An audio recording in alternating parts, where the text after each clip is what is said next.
आज मीरा भाईंदर मध्ये नवघर या ठिकाणी भारतीय उन्नती संघ आणि वंचित बहुजन आघाडी यांच्या कार्यकर्त्यांनी मीरा भाईंदर मध्ये नवघर रोड हनुमान मंदिरच्या समोर ईव्हीएम हटाओ देश को बचाओ ही जी मोहीम या ठिकाणी राबवण्यात आलेली आहे ती यथायोग्य आहे।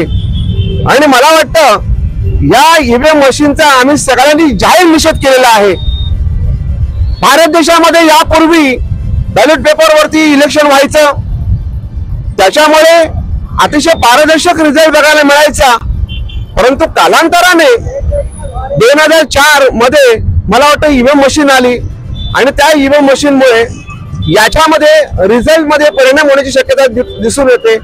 याच्यामध्ये मॅनिप्युलेट केलं जाऊ शकतं आणि त्याच्यामध्ये काही तांत्रिक अडचणीमुळे बऱ्याच ठिकाणी बऱ्याच सेंटरमध्ये या ईव्हीएम मशीनच्या काउंटिंग मध्ये तफावत जाणवत होती। तर या सगळ्या गोष्टीचा विचार करता आम्ही सगळे मीरा भाईंदर मधील तमाम जनता या ईव्हीएम मशीनचा जाहीर निषेध करतो आणि ईव्हीएम हटाओ देश को बचाओ। मला या ठिकाणी म्हणायचं आहे, ईव्हीएम मशीन मध्ये का घोटाळा होऊ शकत नाही, का घोटाळा होऊ शकत नाही? अरे जेव्हा चंद्रयान चंद्रावरती जातं तेव्हा आपले सायंटिस्ट शास्त्रज्ञ आपल्या जमिनीवरून या ठिकाणी त्याला ऑपरेट केलं जातं, म्हणजे जमिनीवरून चंद्रावर गेलेलं चांद्रयान याला ऑपरेट केलं जाऊ शकतं। तर ईव्हीएम मशीन तर माणसानेच बनवलेली आहे की साहजिकच त्या ठिकाणी ऑपरेट करून जाण्याची शक्यता आहे। आणि मागच्या वेळेला सुप्रीम कोर्टाने सांगितलेलं आहे, हायकोर्टाने सांगितलेलं आहे की ईव्हीएम मशीन हॅक करू शकतो, ईव्हीएम मशीन हॅक करता येते। त्याच्यामुळे शक्यतोवर जे इलेक्शन्स आहेत ती प्रक्रिया बॅलेट पेपरवरती घेण्यात यावी, परंतु भारत सरकारने त्याचा विचार केलेला नाही।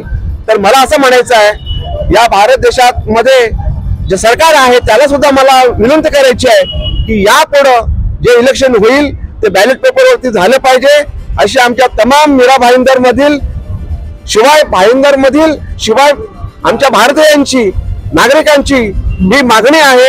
आणि यापुढे जे इलेक्शन होणार ते बॅलेट पेपरवरती झालं पाहिजे। सध्या आम्ही ईव्हीएम हटाओ देश को बचाओ ही मोहीम राबवण्यात आम्ही सक्सेसफुल आज या ठिकाणी झालेलो आहोत। सर्वांचे या ठिकाणी आभार व्यक्त करतो। वंचित बहुजन आघाडी आणि भारतीय उन्नती संघाचे सर्व कार्यकर्ते, मीरा भाईंदर मधील बौद्ध जनता या सर्वांचं मी मनापासून आभार व्यक्त करतो। धन्यवाद।